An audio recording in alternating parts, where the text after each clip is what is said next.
It was a hollow, silent abyss, where time ceased to be a river and became a stagnant, infinite ocean. For Cassius, king of the Sanguine Court, it was simply the long, gray continuation of a waking state that had not known the mercy of sleep for 587 years.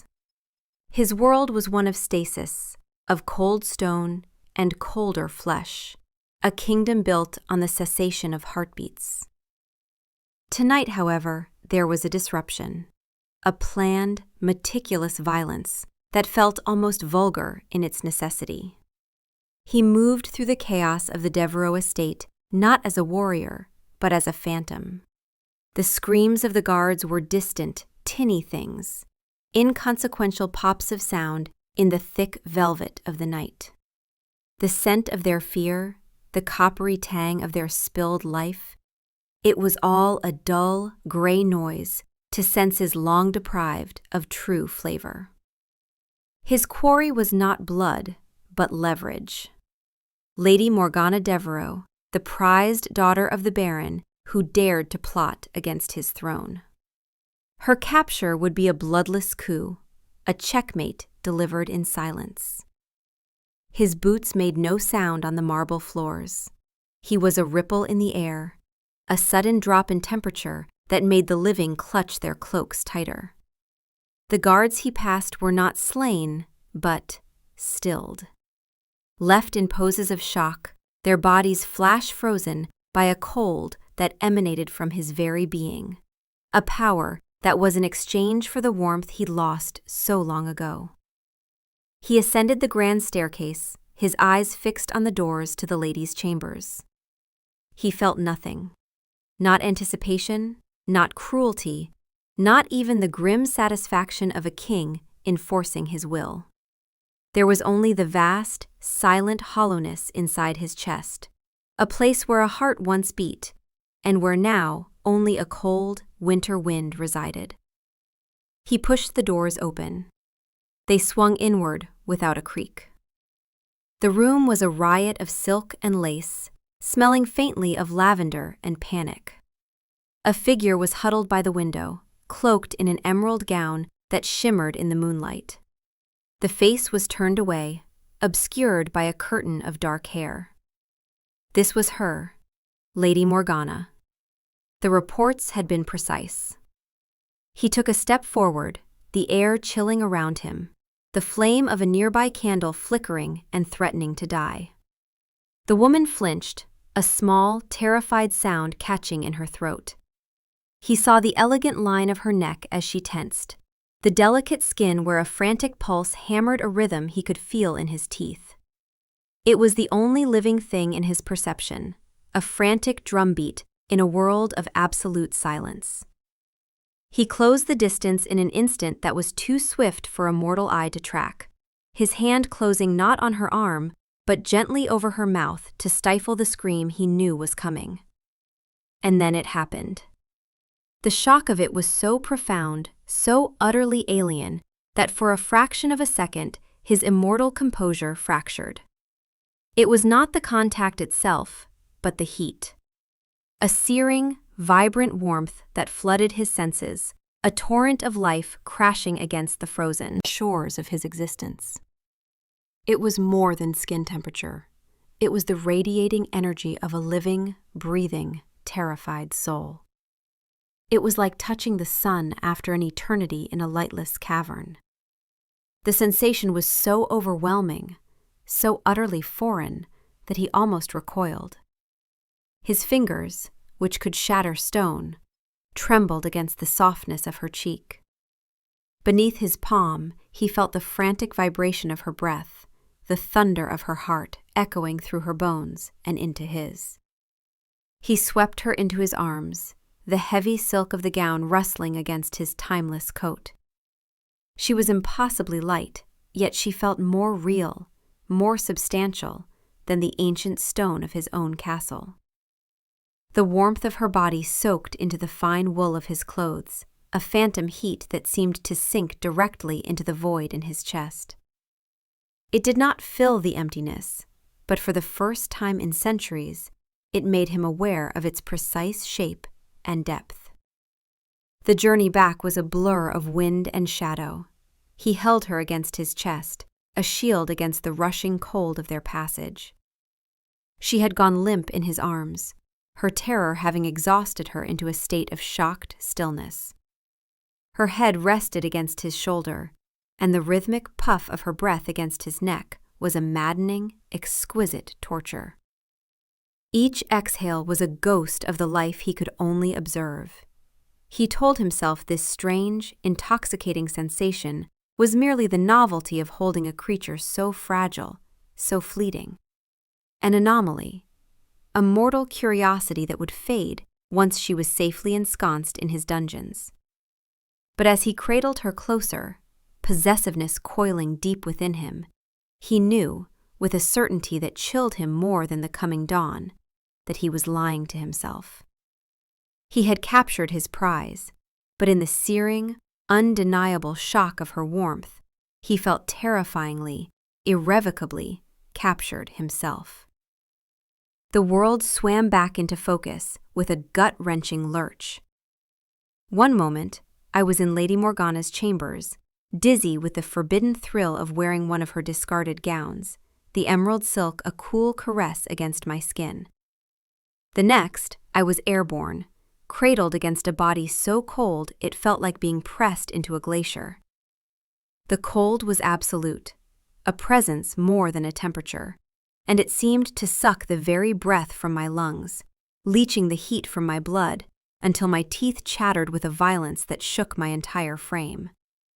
Panic was a wild bird beating its wings against my ribs, but my scream was trapped behind a hand that was as unyielding and smooth as polished marble. My captor moved with the silence of a hunting owl, the world outside his arms a streaking blur of moonlight and shadow. I squeezed my eyes shut, certain this was a nightmare, a fever dream brought on by hunger and exhaustion. But the cold was too real, too profound. It was a dead cold, a cold that had never known warmth, and it sank into my bones, a chilling premonition of the grave. I could feel no heartbeat against his chest, no rise and fall of breath. It was like being held by a statue, a beautiful, terrifying statue carved from ice and midnight. When the motion finally stopped, the silence that descended was deeper than any I had ever known. It was not the quiet of a sleeping house. It was the utter, unnerving stillness of a tomb. He set me down on my feet, and my legs, numb and trembling, nearly gave way. I stumbled, and his hand shot out to steady me, his grip on my arm a brand of ice against my skin. My eyes, wide with terror, took in our surroundings. We were in a vast hall, so large the ceiling was lost in shadow. Moonlight streamed through towering arched windows, illuminating columns of black stone, and floors so polished they reflected the slivers of moon like shattered glass. But it was the quality of the air, the very atmosphere of the place, that truly terrified me. There was no scent, no wood smoke, no dust, no hint of food or flowers or life. The air was thin and sterile, like the top of a mountain. The dust motes I could see dancing in the moonbeams seemed frozen in place, suspended in the heavy, ancient stillness. It was a place where time itself seemed to have died. Then I looked at him, truly looked at him for the first time. He was impossibly tall, dressed in clothes that were perfectly tailored but seemed to belong to another, more elegant age. His face was a masterpiece of cruel beauty, all sharp angles and pale, flawless skin. But it was his eyes that held me captive. They were the color of a winter sky just before a storm, and they held a weariness so profound it seemed to sink into the very foundations of the castle. It was not the tiredness of a man who needed sleep. It was the exhaustion of a mountain that has endured millennia of wind and rain. It was the crushing weight of eternity. He released my arm and took a step back, his gaze sweeping over me, analytical and intense. I clutched the borrowed emerald silk, my knuckles white. I was a common servant, Isla, who had been foolish enough to play dress-up in my lady's chambers. He thought I was Lady Morgana. The realization sent a fresh wave of terror through me. What would he do when he discovered the truth? He gestured toward a heavy, carved wooden door. "Your chambers," he said. His voice was a low, resonant baritone, smooth as velvet, but with the same chilling lack of warmth as his skin. It didn't echo in the vast hall. The silence simply swallowed it whole.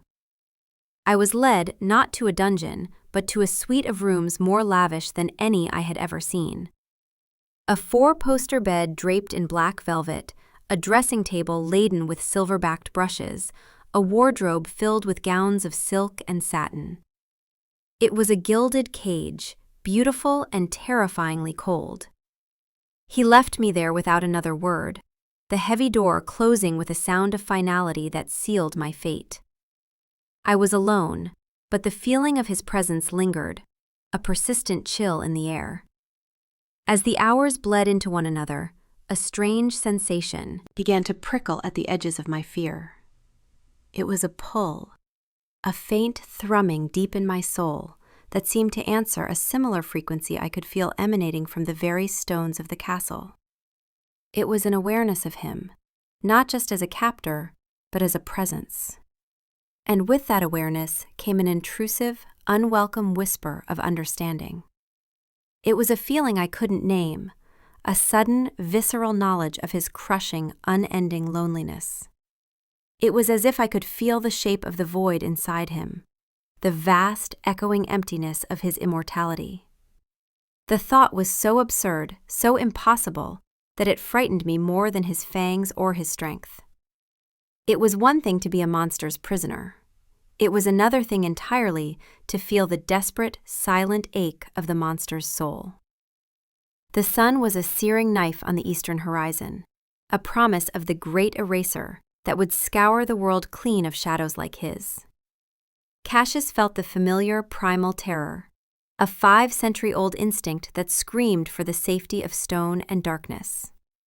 He retreated to the catacombs beneath his fortress, the heart of his ancient power, where the light could not reach. But as he settled into the enforced stillness of the daylight hours, a new and unsettling sensation plagued him: the memory of her warmth. It was a phantom heat that clung to his skin, a ghost of sensation that teased the dead nerves of his body. He had held countless mortals in his long existence, for sustenance, for intimidation, for a fleeting moment of dominance. None had ever left such a persistent, distracting imprint.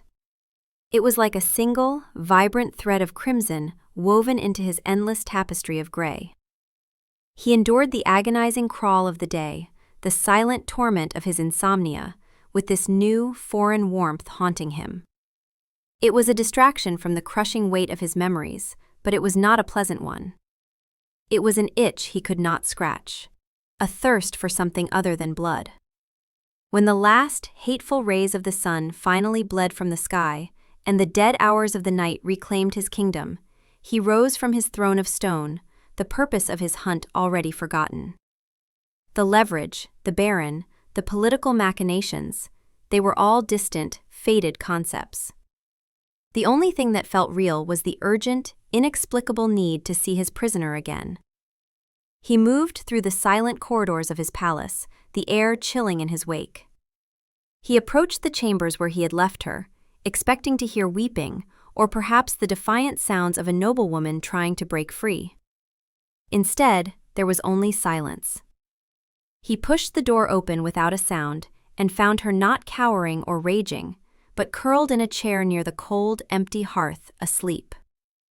Her head was pillowed on her arms, the emerald silk of the gown pooled around her. The sight was so profoundly, peacefully mortal that it stopped him in his tracks. In his world, nothing slept. Nothing dreamed. Everything was static, frozen. She was a flagrant, beautiful violation of the laws of his existence. He approached her, his movements as slow and deliberate as the drift of a continent. He wanted to study her, to understand the source of the warmth that had so thoroughly unsettled him. The reports had described Lady Morgana as possessing a fiery spirit and hands softened by a life of leisure. He let his gaze drift to the woman's hands, which were resting near her face. They were not soft. The skin was calloused at the base of her fingers, the nails cut short and practical. A faint, pale scar traced a line across one knuckle. These were not the hands of a high-born lady. They were the hands of a worker, a servant. The realization struck him not with the force of a thunderclap, but with the silent, creeping dread of ice forming on a still lake. He looked closer at her face, now relaxed in sleep. It was a lovely face, with a strong jaw and a dusting of freckles across her nose that the moonlight rendered in shades of silver. But it was not the face from the miniature portrait his spies had provided. The woman in the portrait was all delicate angles and haughty grace. This woman possessed an earthier, more resilient beauty. He had the wrong woman. A cold, black fury rose in him, so potent it made the shadows in the room deepen and writhe. He had been made a fool of. His meticulous plan, his one decisive move against the Baron, had crumbled into dust because of a case of mistaken identity. His leverage was gone. The entire raid had been a colossal, embarrassing failure. His first instinct was to return her, to dump this useless servant on the Baron's doorstep and take the one he had intended to capture. It was the logical, strategic move.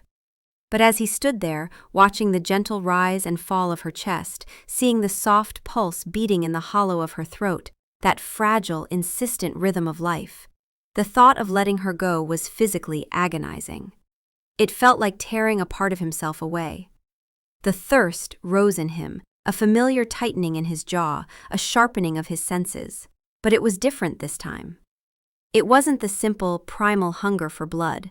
It was a deeper, more complex craving. It was a thirst for her warmth, for the sound of her breath, for the very life that animated her. The bond, the ancient, mythical connection that he had long dismissed as a sentimental fantasy of the younger, weaker members of his kind, had ignited. It had taken root in the barren soil of his soul the moment he had touched her, and now it was blooming with terrifying speed. To return her would be to starve. He looked at the sleeping servant, at the woman who was a symbol of his failure, and felt a wave of possessiveness so fierce, so absolute, that it eclipsed his fury. She was a mistake.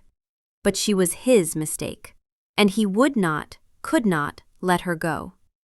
The king of the Sanguine Court, a creature of logic and timeless patience, had just made a decision based on nothing more than the phantom warmth of a servant's skin and the terrifying, undeniable song her blood sang to his soul. He would deal with Baron Devereux through fear alone.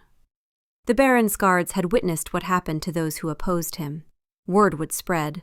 The man would cower in his estate, his plotting silenced by the memory of frozen corpses and a king's unstoppable wrath. Political leverage no longer mattered when you held something infinitely more precious. The days bled into one another, a slow, silent procession of night and deeper night. I learned quickly that in this place there was no true day. The heavy velvet curtains in my chambers were never drawn, but I knew the sun was beyond them. I could feel its absence as a deeper chill in the stones, a more profound stillness in the air. I was a prisoner, of that there was no doubt, but my cage was a paradox of luxury and neglect. Gowns of impossible softness and hue filled the wardrobe, but they felt like costumes for a play in which I was the only actor.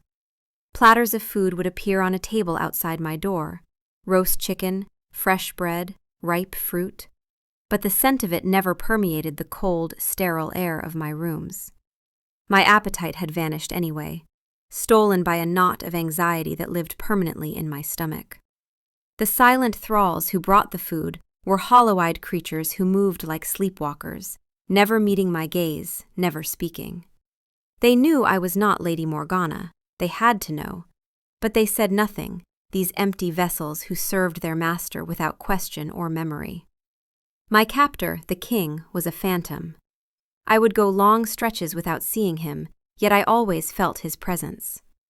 He was the cold draft that whispered from beneath the door, the way the shadows in the corner of the room seemed to deepen and lengthen when my back was turned, the unnerving sensation of being watched by eyes I could not see. Sometimes, in the deepest part of the night, I would catch a glimpse of him standing at the far end of a long corridor, a tall, motionless silhouette against the moonlight, his focus and almost physical weight upon me.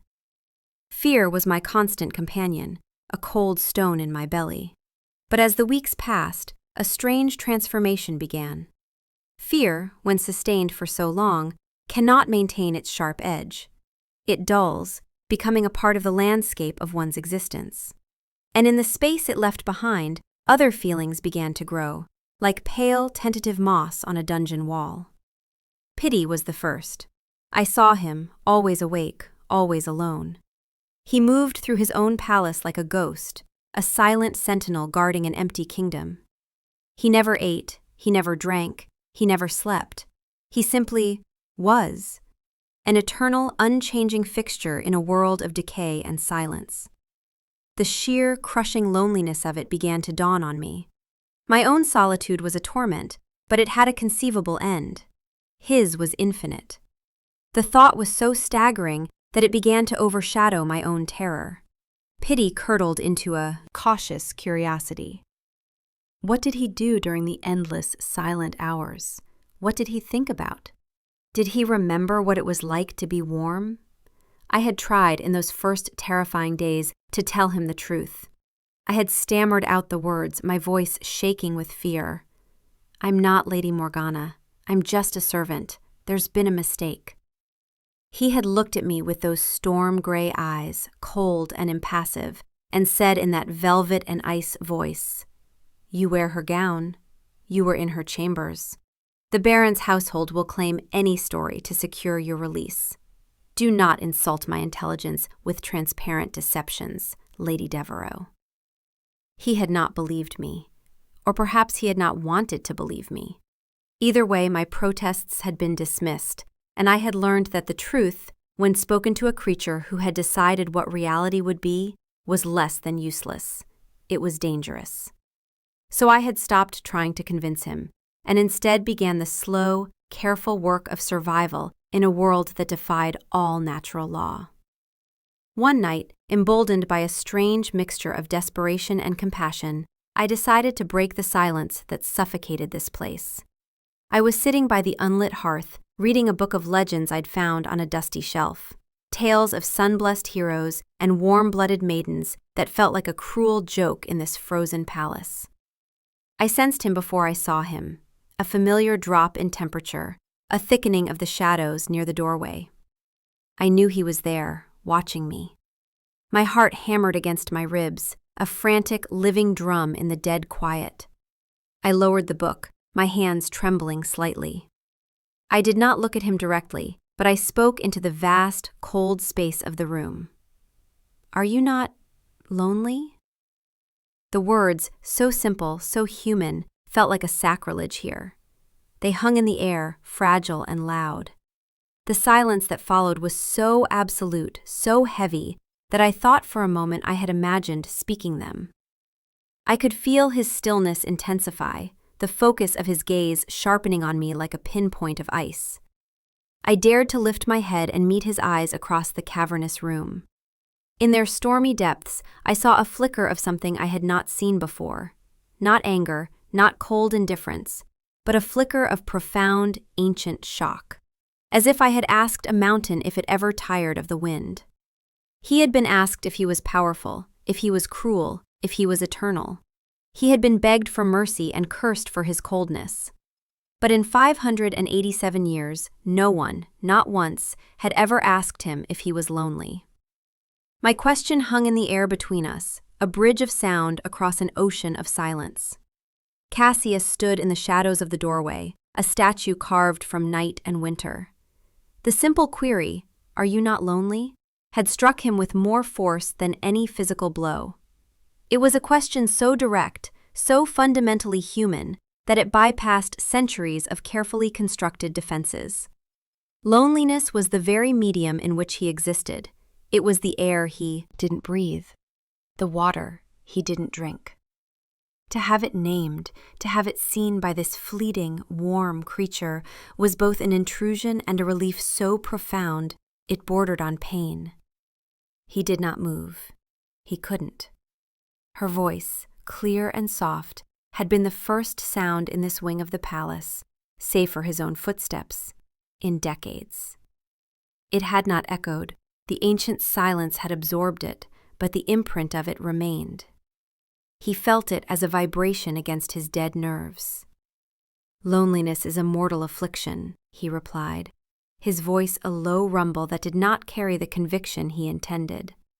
It was the formal, archaic deflection of a king, an answer that was not an answer. But she did not look away. Her gaze was steady, unafraid. In her eyes, he saw not the terror of a captive, but the clear, empathetic curiosity of an equal. It was this, more than anything, that unnerved him. She was looking at him, at the weary being beneath the crown, not the monster of legend. The unspoken truce of their silent observation was broken.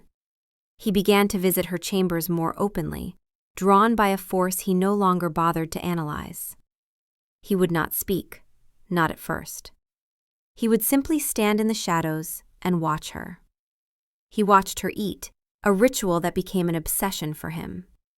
He would watch as a thrall, a silent, terrified vampire servant, would leave a tray for her.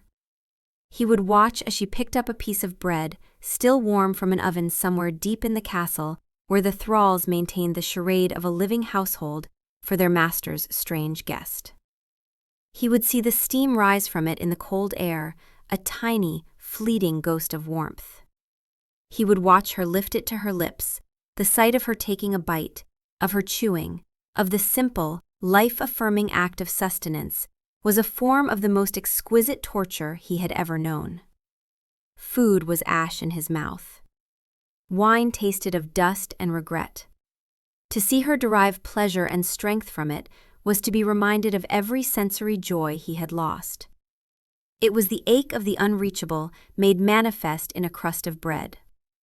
Isla felt his eyes on her during these moments, a gaze so intense it was like a physical touch. The predatory stillness was always there, a low hum of danger beneath the surface.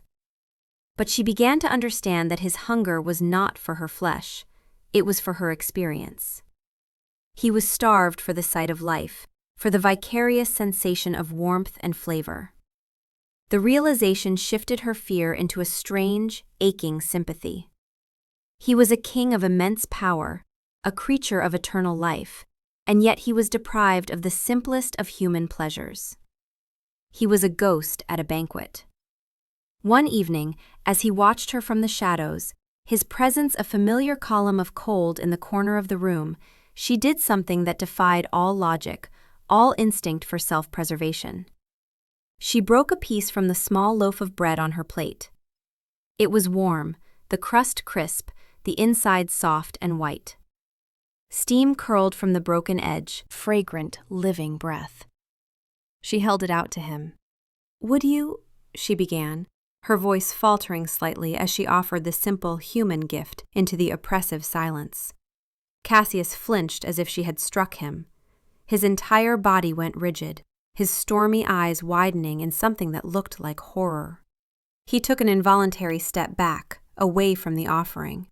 The piece of bread, a symbol of life, of community, of sustenance, was anathema to him. It was everything he was not. To touch it would be a lie. To desire it was a torment. For a long moment, the scene was frozen. The mortal woman, her hand outstretched with a humble offering of warmth and life. The immortal king, recoiling as if from a holy symbol, his own hand half raised, hovering in the air between them, caught between an agony of longing and an eternity of deprivation. He could not take it. He could not touch her. The chasm between his stasis and her pulse had never seemed so vast or so cruel. The whispers began as a subtle shift in the oppressive silence of the court. Like the rustle of dry leaves in a crypt, the knowledge of the mortal woman in the king's chambers spread among the ancient and the fleeting. Cassius felt their curiosity, their suspicion, as a series of dissonant notes in the silent symphony of his domain. For centuries, his isolation had been absolute. He had taken sustenance when needed, clinically and distantly, from donors who were little more than vessels. He did not entertain mortals. He did not keep pets. The presence of Isla was an anomaly so profound, it threatened the rigid, unbending structure of their society. He knew it was only a matter of time before one of them tested the boundaries of his new, unspoken law. The challenge came from Lord Valerius, a vampire of middling age, a mere 2 centuries, whose ambition burned cold and bright in the darkness. Valerius saw Isla not as a person, but as a chink in the king's unassailable armor, a weakness to be prodded and perhaps exploited. Cassius felt the moment Valerius decided to act, a flicker of intent across the psychic stillness of the castle. Cassius was in the grand library, running a gloved finger over the spines of books whose contents he had committed to memory centuries ago. The pretense of reading was one of the few rituals that helped him mark the passage of the endless night. He felt Valerius's silent, gliding approach toward the northern wing, toward Isla's chambers. The low-frequency hum of the thirst that was his constant companion did not change, but its quality did. The ever-present, hollow ache for what he could not have sharpened into the cold, lethal focus of a predator whose territory had been breached. He did not hurry. He did not need to. He simply arrived. One moment he was among the silent, towering shelves of the library. The next he was standing in the corridor before Isla's door, a column of absolute stillness and shadow blocking Valerius's path. Valerius froze, his own considerable grace and speed rendered clumsy and slow by the king's instantaneous appearance. A flicker of surprise, quickly masked, crossed his pale, aristocratic features. "Your Majesty," he murmured, inclining his head in a show of respect that was utterly betrayed by the predatory hunger in his eyes. "I was merely curious. The court speaks of a new guest. It is unusual." Cassius did not move. He did not speak. He simply looked at Valerius, and in that gaze he unleashed a fraction of the pressure of his age, the sheer weight of his existence. The temperature in the corridor plummeted. The moonlight streaming through a high window seemed to dim, the shadows stretching and clinging to Cassius like a royal cloak. Valerius, for all his ambition, visibly faltered. A sheen of cold sweat, a phantom memory of a mortal function, appeared on his brow. The very air grew thick and heavy, pressing down on him, making it difficult to remain standing. "She is not a guest," Cassius said, his voice not loud, but a whisper that cut through the silence like a shard of obsidian. "And she is not to be spoken of. She is not to be thought of. She is not a curiosity for you to examine." He took a single, slow step forward. Valerius involuntarily took one back. "She is mine."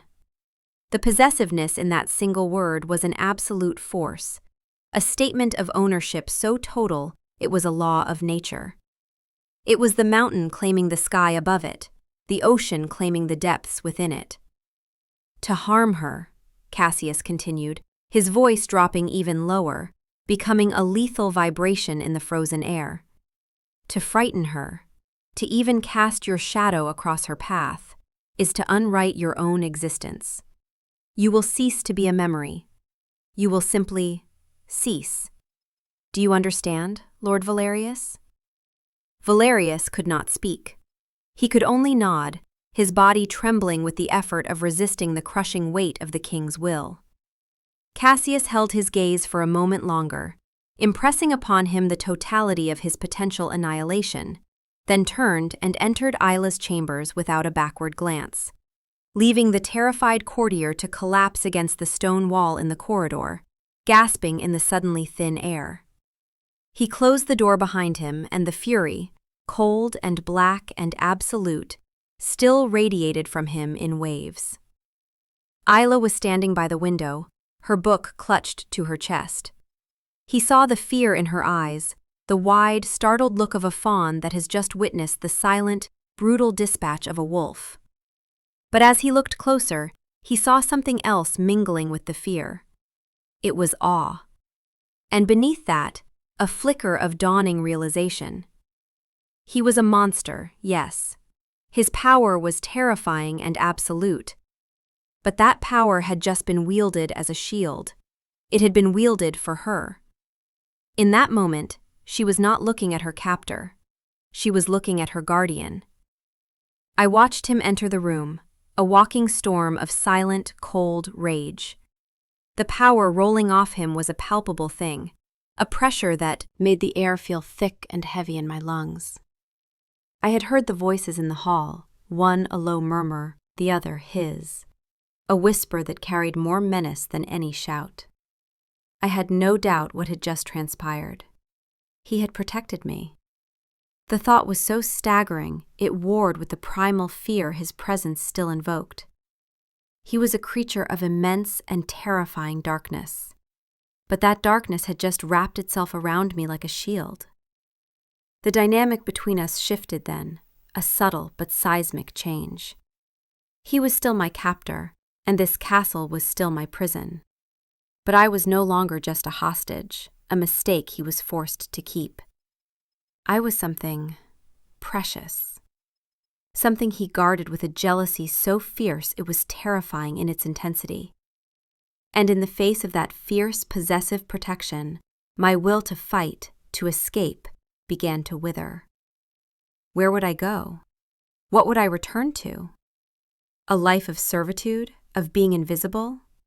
Here, in this frozen, silent palace, I was the absolute center of an ancient being's universe.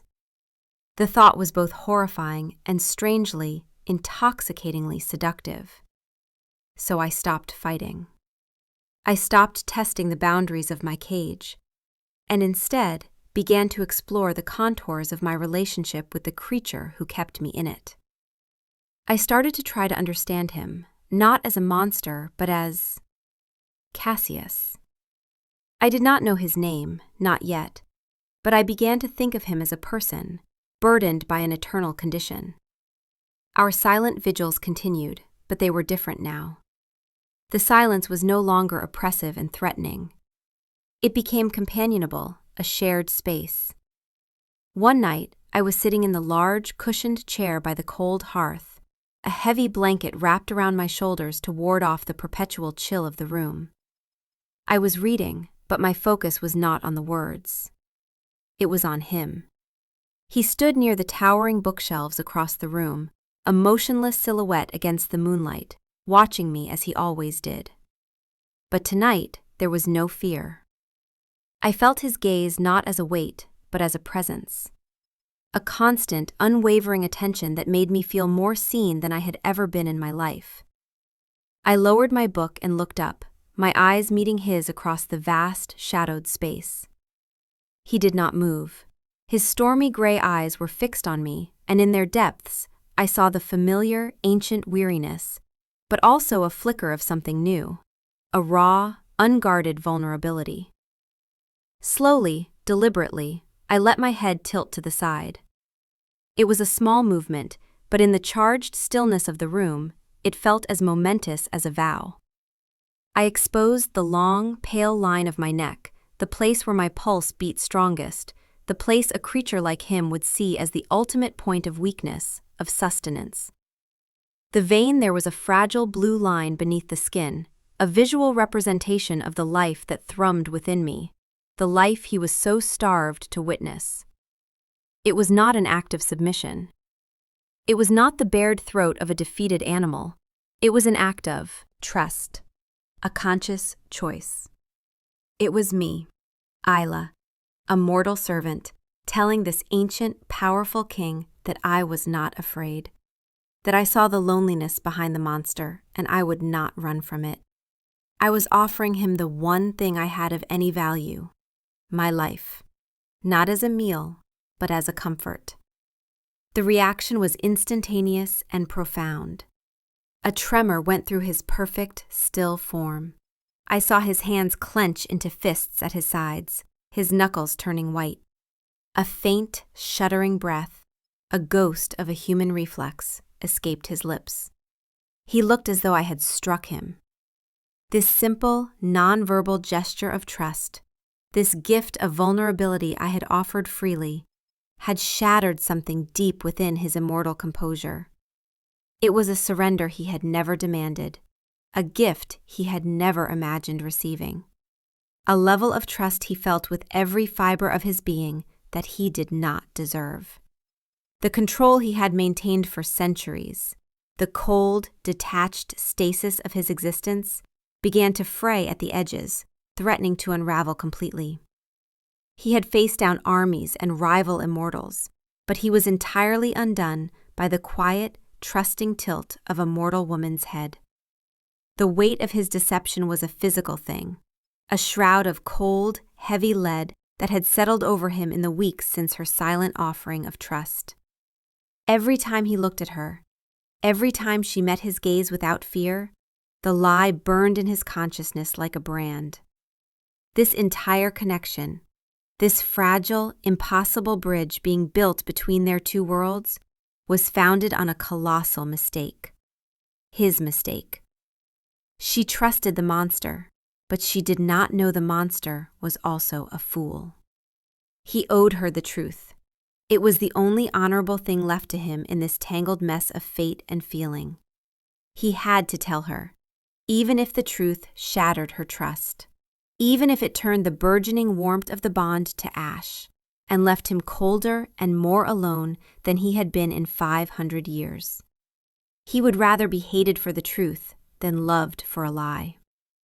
He waited for the deepest part of the night, the 4th century, as he thought of it, when the world outside was at its most still and the weight of his long, sleepless existence felt most acute. He moved to her chambers, each step down the silent corridor feeling like a step toward his own execution. The atmosphere in the castle was always heavy, but tonight it felt suffocating, thick with all the things he had left unspoken for centuries. She was not asleep. She was sitting by the window, gazing out at the moon-drenched, lifeless gardens. She did not seem startled when he entered. She had become attuned to his presence, to the way the air itself announced his approach. She simply turned her head, her expression calm, questioning. He did not approach her. He stood in the center of the room, a dark, solitary figure in the vast, cold space. He could feel the centuries of his insomnia pressing down on him, a weariness so profound it was a miracle the very stones of the castle did not crumble under its weight. "There is something you must know," he began, his voice devoid of its usual formal resonance. It was flat, hollow, the sound of a bell that has been cracked. Isla watched him, her hands clasped in her lap. She waited. "The night I came to the Devereux estate," he continued, forcing the words out, each one a stone he had to dredge up from the depths of his being. "I did not come for a servant girl. I came for a hostage of noble blood, a political tool to bring a rebellious baron to heel." He paused, letting the cold, ugly reality of his original intent settle in the air between them. "I came for the Lady Morgana." He watched her face for any sign of reaction, but she remained perfectly still, her expression unreadable in the dim light. He had to finish it. He had to deliver the final, killing blow. "When I took you from that room, I believed you were her. You tried to tell me the truth, and I did not listen. I did not want to listen. The bond had already begun to form, and some part of me knew that if I acknowledged your words, if I accepted the truth of my error, I would have to let you go." His voice dropped to barely above a whisper. I did not realize the full extent of my mistake until we were already here, until I saw your hands, your face in the light. You were not the one I came for, Isla. You were a mistake. The word hung in the air. Mistake. It was the coldest, cruelest, most honest word he had ever spoken. He had laid his ultimate vulnerability bare. Not his weakness to the sun, not his thirst for blood, but his fallibility, his error, his foolish, blind obsession that had been born of a simple blunder and his own desperate refusal to face it. He braced himself for the fallout, for the tears, the accusations, the hatred. He expected her to recoil from him, to demand her freedom, to scream at the monster who had not only stolen her life, but had done so by accident, and then compounded the crime by willful ignorance. He had given her the weapon that would destroy them, and he waited, with the stillness of the damned, for her to use it. The words settled over me, not like a blow, but like the final piece of a puzzle clicking into place. A mistake. It should have stung. It should have filled me with rage and humiliation. To be stolen from your life, to be held captive in a timeless, frozen castle, all because of a case of mistaken identity, and worse, because he had refused to hear the truth when I'd tried to tell him. It was the cruelest of cosmic jokes. But as I looked at the king, at Cassius, standing rigid and vulnerable in the center of my gilded cage, I felt no anger. Everything suddenly made a strange, painful kind of sense. The lavish rooms, so unlike a prisoner's cell. The way he had kept me isolated, hidden from his court. His obsessive, protective watch over me. He hadn't been guarding a precious hostage, he'd been hiding a catastrophic error. The fierce guardian I had seen was not just protecting me from others, but protecting his own secret, his own profound failure. And he had been protecting something else, the bond. This impossible, inexplicable connection that hummed between us like a living thing. He had felt it from the first touch, and he had chosen it over logic, over strategy, over 5 centuries of careful control. I looked at him, truly looked at him, and I saw past the crown and the power and the ancient, terrifying predator. I saw a being laid bare, stripped of all his immortal pride. He was not a king confessing a tactical error to a pawn. He was a man, or the memory of a man, confessing his heart to the one person who could destroy it, terrified of her rejection. The confession was not an insult. It was an act of supreme, desperate trust. He had given me the truth, knowing it could sever the strange, fragile bond that had grown between us. The silence stretched, thick and heavy with his unspoken fear. My own heart, which had been a frantic bird in my chest for so long, was suddenly strangely calm. The anchor, that's what I had to be, the anchor in his endless, lonely ocean. "It doesn't matter who you came for," I said, my voice quiet but steady in the vast, still room. It felt impossibly loud, a single warm note against an eternity of cold silence. He flinched as if the sound had physically struck him. I rose from the chair by the window and did what I had wanted to do, what I had been too afraid to do for weeks. I crossed the space between us. With each step, I could feel the temperature dropping, the air growing colder as I neared the source of the castle's eternal winter. But I did not stop. I walked until I was standing directly before him, close enough to see the flicker of shock, of disbelief, in his stormy gray eyes. "It only matters," I said, my voice softer now, more intimate, "that you stayed." Then I reached out. My hand, warm and calloused and alive, trembled for a fraction of a second before it closed over his. The contact was a shock to us both. For me, it was like touching a marble statue left out in the deepest freeze of winter. The cold was so profound, so absolute, it seemed to steal the heat directly from my bones. It was not the biting cold of ice, but a dead, static cold that had never known the memory of warmth. For him, the reaction was a violent, full-body tremor. His eyes squeezed shut, a pained expression twisting his perfect features. I felt the jolt of my warmth against his skin as if it were a bolt of lightning. It was the first willing, gentle touch he had likely felt in centuries. It was not the desperate scrabbling of a victim or the clinical touch of a thrall. It was a choice, an acceptance. I did not pull away. I held his hand, my living warmth a stark, impossible contrast to his deathly cold. In that touch, I understood everything. Fate, destiny, whatever you wish to call it, had not made a mistake. It didn't care about the names of noble women or the political schemes of kings. It cared about the profound, aching loneliness of an immortal king and the fleeting, defiant warmth of a servant girl who was brave enough to see past the monster. The mistake wasn't the flaw in the plan. The mistake was the whole point. It was the random, chaotic, beautiful accident that had allowed a creature of stasis to finally, truly connect with a creature of change. His composure, the carefully constructed facade of an immortal king that had stood for over 500 years, shattered. It did not crumble, it disintegrated into dust. The shock of her words, "It only matters that you stayed," followed by the searing, impossible heat of her touch, was too much. A sound tore from his throat, a raw, ragged noise of anguish and relief that had been suppressed for centuries. He fell to his knees before her.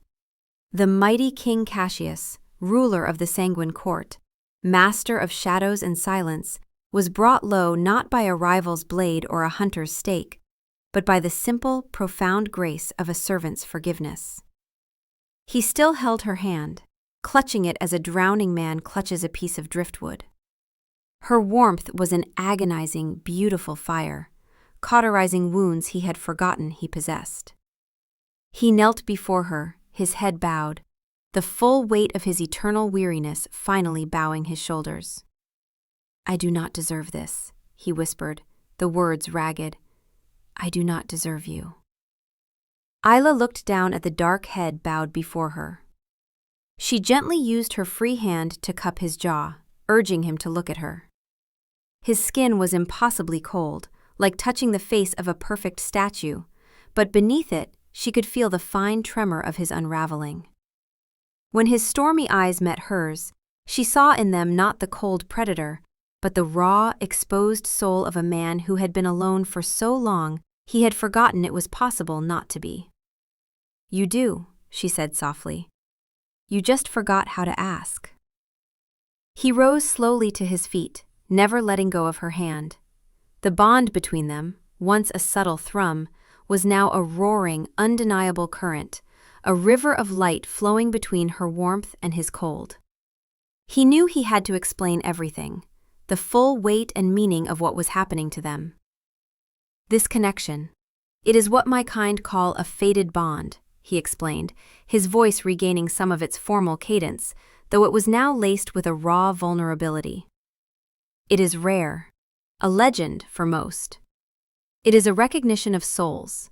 Mine, which is ancient and frozen, has recognized yours, which is everything it is not. If you accept it, it means eternity. A shared existence. I would never age, and you—" he hesitated, the words catching in his throat.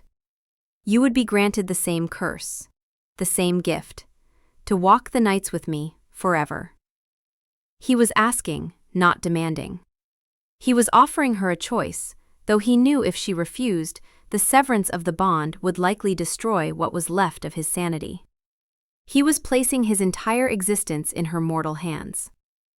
Isla looked around the cold, silent room, at the life she had been stolen from, and then back at the ancient, lonely king before her. She thought of her life as a servant, of being overlooked, of being no one. Here she was someone's everything. An eternity of shadow with him seemed infinitely less lonely than a lifetime of sunlight without him. "I accept," she whispered. Relief washed over his features, so profound it was like watching a glacier crack and fall into the sea. And then came the final, most intimate ritual, the consummation of their impossible bond, the crimson gift. He guided her to the large velvet chair, his movements filled with a reverence that bordered on worship. This was not the violent, desperate act of a predator feeding. It was a sacrament. He knelt before her again, his cold hands gently cradling her face. "Do you trust me?" he asked, his voice a low vibration. "I do," she breathed, her heart hammering a wild, frantic rhythm. She tilted her head, offering him the same trust she had shown him before. He leaned in, his lips cold against her skin.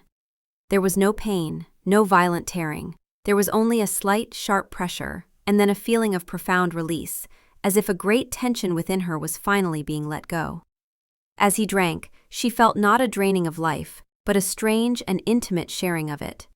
It felt like a slowing of two heartbeats into one, a shared breath between the living and the undead. For Cassius, the taste was an explosion of sensation in his dead world. It was not just blood, it was her. He tasted her memories of sunshine on her face, the phantom flavor of the bread she had eaten, the stubborn resilience of her spirit, the deep well of her compassion. He tasted her life, and it was overwhelming, a tidal wave of warmth and color and feeling that washed through the gray, silent void inside him.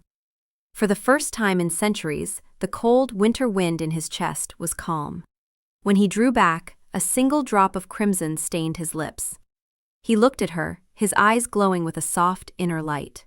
He gently bit into his own wrist, the pale skin parting to release a single, shimmering ruby droplet of his own ancient blood. He held it to her lips. "For you," he murmured. "My life for yours. My eternity for yours." She accepted the gift, the single drop of his blood on her tongue tasting of ancient stone, of deep earth, of the vast, silent loneliness of the stars. It did not burn, but it spread a slow, cool fire through her veins, sealing their bond, changing her forever. The transformation was not instantaneous. For 3 days and 3 nights, Isla lay in the death sleep, her body caught between the living world and the eternal night. Cassius did not leave her side. He sat vigil in the darkened chamber, watching the slow, inexorable change as the color drained from her skin, as her heartbeat slowed to a whisper and then fell silent. It was agony, watching her die. Even knowing she would wake, even knowing, this was the necessary passage. It felt like having his heart torn from his chest all over again. On the 3rd night, as the moon reached its apex, her eyes opened. They were no longer the warm brown of a mortal woman. They were silver, touched with the same storm gray as his own, reflecting the eternal night she would now walk. She drew her first breath as one of his kind, unnecessary, but a comfort, a ghost of humanity she would carry with her into forever.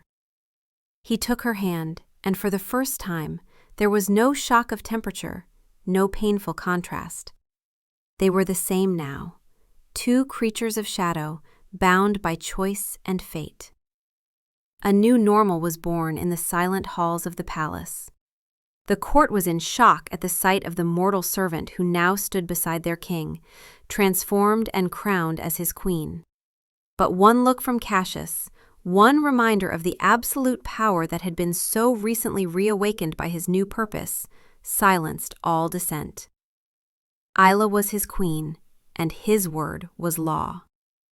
Their life was a study in contrasts. He was still a creature of darkness, and she was still learning the terrible beauty of her new existence. But they found a delicate, beautiful balance. She brought warmth into his cold rooms, not with fire, which he could not tolerate, but with her presence. The scent of her skin, the sound of her laughter, the sight of her moving through the palace with growing confidence and grace, these things became the new cornerstones of his existence. He was saved from his eternal isolation, but she, in turn, had embraced an eternity of shadow. It was not a perfect, sun-drenched ending, but a reality steeped in a tender melancholy that was more beautiful for its imperfections. He would never again see the sun. The great eraser remained his mortal enemy, and now hers as well. But now, as the first rays of dawn threatened the horizon, he would not retreat to the cold stone heart of his castle alone. He would sit with Isla in their shared chambers, behind the heavy velvet curtains that were now her protection as much as his, multiple layers of thick, light-proof fabric that stood between them and obliteration. And he would watch the sunrise reflected in her silver eyes, in the soft glow of her transformed face as she remembered what the dawn had once looked like. It was the only way he could ever stand the light again, and it was more than enough. The mistake had become their destiny.